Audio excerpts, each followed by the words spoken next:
Louis Zamperini, un norteamericano que realmente marcó toda una época y que ha sido una persona muy particular en el mundo, aunque de origen italiano la familia, pero él vive en Estados Unidos y compitió de hecho en nombre de los Estados Unidos en las Olimpiadas de 1936, en lo que era la carrera, en la época en la que Adolfo Hitler pues era el primer ministro de la Alemania nazi, que posteriormente, unos años después, 3 años después, iba a iniciar una guerra mundial, la Segunda Guerra Mundial.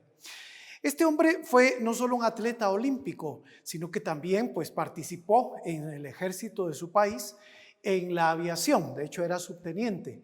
Y lo que la historia nos dice, la biografía de este hombre, es que algunos años después de que iniciara la guerra, como en el 43 más o menos, 1943, pues el avión en el que él iba, juntamente con sus compañeros, fue derribado en el Océano Pacífico, porque ellos combatieron más bien contra lo que era el imperio de Japón en aquella época.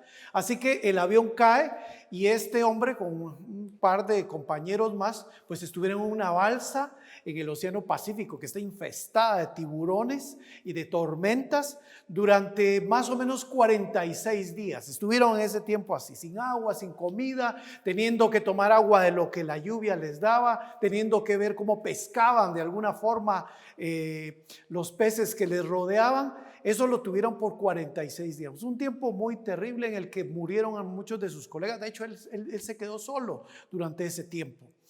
Una época tremenda para este hombre, tener que soportar todas estas inclemencias, pidiendo de alguna manera que si alguien le podía ayudar, lo ayudara. Y lo que ocurre es que después de ese tiempo en el que él estuvo solo, lo rescata un barco. Pero lo tremendo fue que este era un barco japonés, un barco del enemigo. Y lo toman a él prisionero desde ese momento y lo llevan a Japón para que ahí esté prisionero hasta el resto de la guerra, casi 2 años, un poco más de 2 años. La situación es que este hombre regresa a los Estados Unidos después de ese tiempo en el que él tuvo que pasar una tremenda agonía, porque sus captores, los que lo estaban cuidando, pues eran miembros del ejército enemigo que lo torturaron, lo hicieron pasar hambres, humillaciones, todo aquello que uno se puede imaginar, tal vez no queremos imaginarnos, pero tuvo que pasar básicamente 2 años con todo ese tipo de humillaciones.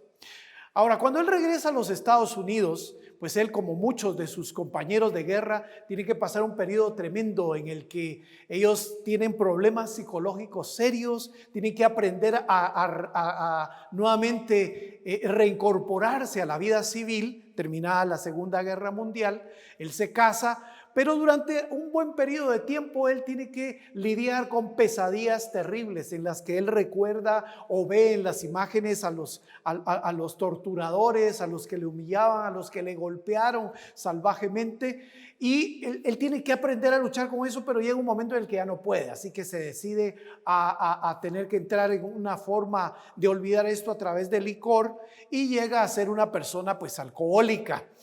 La esposa de este varón, la esposa de este hombre, llega a conocer al Señor en lo que eran las primeras campañas de predicadores tremendos, como Billy Graham, por ejemplo. Y en una campaña de estas, pues su esposa recibe al Señor y le trata de animar a él a que él pueda recibir al Señor. Pero es una cosa complicada porque él verdaderamente está sufriendo con esta situación, tanto que llega al punto en el que él está decidido a regresar a Japón y a buscar a los que le hicieron tanto daño físico, y de hecho a uno en particular que fue uno de los hombres más buscados durante toda esa época, como de los criminales de guerra que había, y que le hizo un daño tremendo a Zamperini. Zamperini quiere regresar a Japón para matarlo, porque encuentra que es la única manera que va a olvidarse de toda esa situación. Pero es la época exactamente en la que él llega a una de estas campañas evangelísticas con este hombre, este predicador tremendo, y Billy Graham, y recibe al Señor.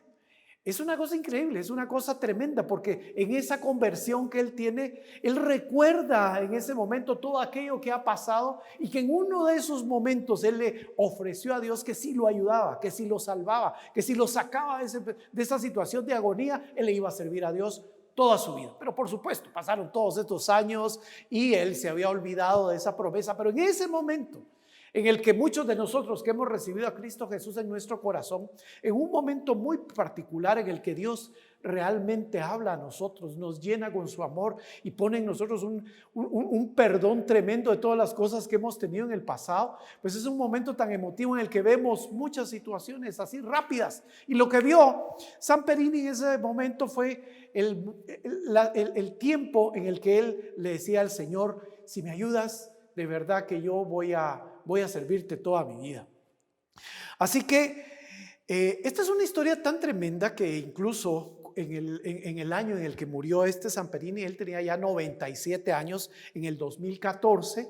En ese mismo año, una película pues, que se presentó sobre la vida de él, pues en ese mismo año se presentó la primera parte de lo que se llama Inquebrantable, muy buena película, muy emotiva, muy apegada a lo que él pasó. Pues en ese mismo año murió, pero años antes, él murió de 97 años, algunos años antes, él ya tenía 81 años, él decidió que iba a ir de nuevo a Japón y participó en lo que son las Olimpiadas de invierno, pero no participó, por supuesto, en todas estas disciplinas, sino que él fue parte llevando la antorcha olímpica durante una parte del recorrido. Años antes, casi terminando la guerra, cuando él estaba pensando en ir a matar, a buscar a los que lo tuvieron capturado y prisionero y torturado, años antes él, habiendo pensado en esto, recibió al Señor. Y lo que ocurre es que es un cambio tan trascendental en su vida, en el corazón de él, porque él empieza a pensar cómo servirle al Señor, y de hecho le sirvió al Señor en un ministerio muy poderoso en el que él trataba de ayudar, o más bien ayudaba a jóvenes delincuentes que incluso estaban presos, y que él les ayudó a retomar sus vidas para que ellos pudieran encontrarle sentido a la vida y no perderse en que estoy pasando un momento tan difícil en mi vida que ya no quiero nada, sino más bien él los ayudaba a entender que no importa qué estás pasando, tienes que no dejarte quebrar, sino que buscar en Dios una ayuda. Y de hecho muchos jóvenes pues recibieron una ayuda de él. Pues en ese tiempo él decide, bueno, sí, yo había pensado ir a Japón, pues lo voy a hacer, pero lo hizo con otro propósito. Sí, iba a buscar a todos aquellos que le habían hecho la vida terrible, le habían cambiado, le habían destruido su vida, pero en esta oportunidad él decidió ir a buscarlos para ir a perdonarlos, y así lo hizo. Incluso las cámaras, que estaba él tan acostumbrado a ello, porque por todos lados lo buscaban a él como el personaje olímpico, pues las cámaras lo rodearon cuando él llegó a las cárceles en donde estaban todos estos prisioneros de guerra, y lo que les dice en realidad es totalmente diferente. Les cuenta el propósito que él tenía, pero les dice: yo vengo a perdonar, les vengo a decir que realmente todo esto ha sido una situación que entendemos que no fue algo que intencionalmente de humano a humano nos buscábamos, sino más bien entendemos que hay cuestiones espirituales que nos llevan a cometer errores y errores terribles, pero no importa, aún si ustedes tuvieron esa intención de este es el enemigo y queremos destruirlo, yo les vengo a perdonar. Los abrazó, incluso algunos recibieron al Señor, según decía este Luis, porque el amor de Cristo es tremendo. O sea, nosotros hemos leído en la Biblia cómo Jesucristo, cuando está en el madero, está crucificado y la gente burlándose de él, dañándolo, como el Señor perdona, y de hecho lo dice: Padre, perdónalos porque no saben lo que hacen. Pero ese mismo espíritu del Señor es el que pone en aquellos que le buscamos. Él dijo en alguna oportunidad a sus discípulos, cuando estaban haciendo cosas increíbles, milagros tremendos, sanidades, echando fuera demonios, les dijo: ustedes van a hacer cosas mayores que las que yo he hecho, mayores que estas van a hacerse, y una de ellas la podemos ver en lo que Samperini hizo. Ese espíritu de perdón que el Señor tenía para con toda esta gente, pues lo puso simplemente en este hombre, y pudo perdonar con toda tranquilidad. Porque no, miren, no es algo sencillo. Hay cosas que nos dañan de lo que hacen los seres humanos con nosotros, y nos pueden dañar de tal manera que hasta pensamos en que ya no queremos seguir más. Te despidieron injustamente, alguien te hizo un mal gesto, alguien te dijo algo terrible, gente que estuvo hablando mal de ti injustamente, y eso te hizo un gran daño. Pero cuando el Espíritu del Señor, el Espíritu Santo de Dios, está en nosotros, dado por Jesucristo, porque le hemos recibido en nuestro corazón. Él nos da unas capacidades, unas competencias, una habilidad extraordinaria, sobrenatural, para hacer cosas que ni nos imaginábamos que podíamos hacer, como la que hizo este hombre con todos sus captores en aquella época. Bueno, es un hecho que tenemos que tratar con muchas personas, buenas y malas, en el transcurso de nuestra vida. Sin embargo, sí tenemos la opción de elegir a las personas que nos acompañen en nuestro caminar diario, a los que nosotros llamamos amigos, a los que nosotros llamamos más que conocidos. Podemos buscar a estas personas. Lo que sí es un hecho es que vamos a encontrar en nuestra vida gente muy linda, gente muy buena y gente terrible que nos puede hacer daño. Pero sí podemos elegir a aquellos que queremos que nos acompañen. Esto es lo que llamamos amistad. Amistad viene del latín amicitia, que básicamente viene de la palabra amicius, que quiere decir amigo. Y amigo procede del verbo amare, que lo que quiere decir es amar. O sea que la amistad está interrelacionada a través de las palabras en lo que es el amor, en el amar. Quisiera compartir con ustedes 3 puntos y en esos voy a dirigirme. Primero, el dilema de buscar amistades. Buscar buenas amistades, personas con las que yo quiero compartir. Lo segundo, Jesús es el amigo verdadero. Y lo tercero, el reto de ser un verdadero amigo. Esos 3. El primer aspecto, pues este dilema de las amistades, pues es algo que todos pasamos. Por lo menos en mi vida personal, pues yo tuve lo que yo entiendo como amigos en mi época de colegio, de la primaria, de la secundaria, pero básicamente de donde más me recuerdo es del tiempo de los grados básicos, primero, segundo, tercero, hasta el diversificado. Pues lo que yo recuerdo es que ahí tuve amigos muy pocos en el colegio donde estudiaba, pero que yo me sentía muy bien con ellos. 2 amigos con los que yo estuve compartiendo, básicamente les busqué porque eran personas con las que podíamos jugar al fútbol en el tiempo de recreo y compartir juntos situaciones muy parecidas, y que uno de ellos pues era el abanderado del colegio, y eso para mí era algo de respeto y que me sentía muy bien siendo un amigo de esta persona, alguien cercano. El otro compañero después fue también abanderado, y finalmente cuando se fueron ellos 2 del colegio, pues yo me quedé en el colegio y también como abanderado, y cambiaron los amigos. Luego entro a la universidad y encuentro otros amigos en la universidad, pero ese es otro tipo de amistades. Ahí es una situación en la que aprendí a hacer tantas situaciones que yo no conocía, situaciones complicadas, negativas, terribles, y en la que compartíamos juntos por lo menos ideas de grandeza, de lo que queríamos hacer cuando nos graduáramos, y al mismo tiempo compartíamos experiencias de lo que eran cuestiones de vicios, cuestiones del momento, de la juventud que de alguna manera alejada de Dios, pues siente que lo que necesita es experimentar la vida. Pero en ambas épocas lo que uno puede ver es que son amistades basadas en lo que hacemos. Como estoy estudiando, pues mis amigos son del colegio. Como estoy estudiando en una universidad, pues mis amigos son de la universidad. O como estoy en un trabajo, pues mis amigos son los del trabajo. Las personas cercanas son con las que comparto lo que hago. Incluso dice por ahí que los verdaderos amigos solo se encuentran en los momentos de dificultad. Pero si ahí es donde se encuentran los verdaderos amigos, algunos pues podría ser que pase un buen tiempo y nunca tengamos buenos amigos ni verdaderos amigos, porque no tengo las dificultades que se espera que tenga para que ahí aparezca alguien que uno diga, sí, este es mi amigo porque de verdad estuvo conmigo todo el tiempo. Luego pasa una época en mi vida en la que empiezo a caminar en la iglesia cristiana, recibo a Cristo Jesús en mi corazón y empiezo a rodearme de personas que no tienen que ver con lo que hago, con lo que estoy haciendo, sino que más bien es un tipo de amistad basado en quiénes somos. Como dice la Biblia, el Espíritu Santo, como dice Pablo, el apóstol, escribe que la bendición del Espíritu Santo esté con nosotros, ese compañerismo del Espíritu Santo esté con nosotros, porque entonces empieza a aparecer una amistad en las personas que me rodean que es diferente. No me importa si estudias o no estudias, si trabajas o no trabajas, no me importa quién seas, sino que más bien qué hagas, no me importa qué hagas, sino que quién eres. Eres un hijo de Dios, una hija de Dios, al igual que como la Biblia me dice que lo soy al recibir a Cristo Jesús en mi vida. Y entonces el hecho de que compartimos esa familiaridad espiritual, el hecho de que adoramos al mismo Dios, pues nos hace amigos, nos da una amistad en la que se participa del amor de Dios, y eso nos acerca, nos hace tener situaciones similares en las que podemos caminar juntos.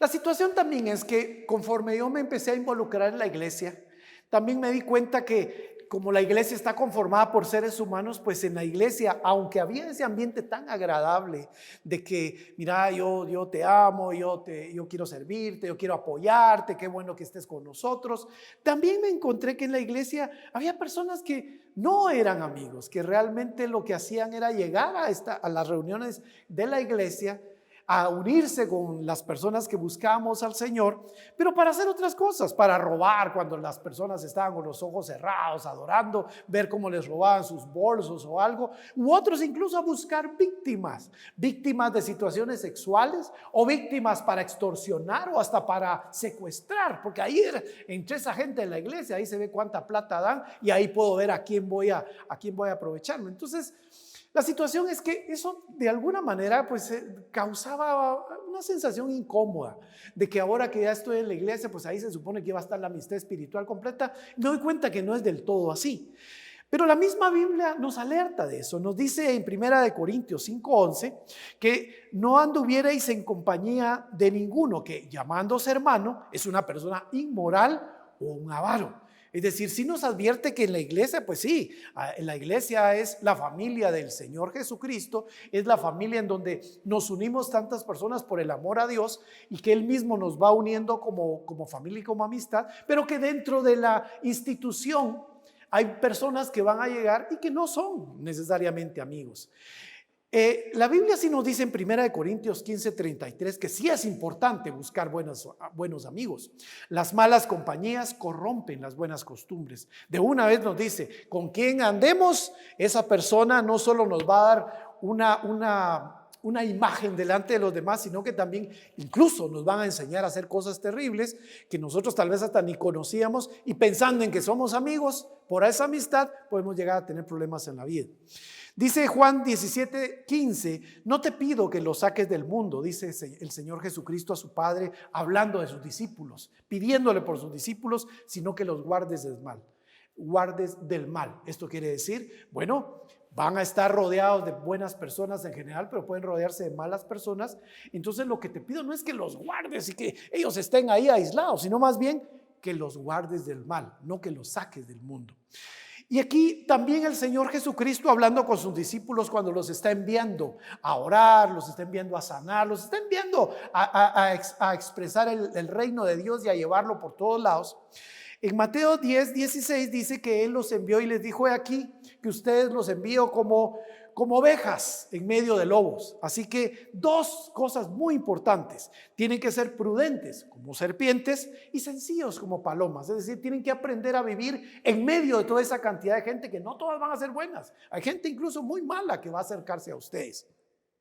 Vemos en Proverbios 22:3 lo que dice sobre prudencia. El prudente todo lo analiza y el simple pasa y recibe el daño.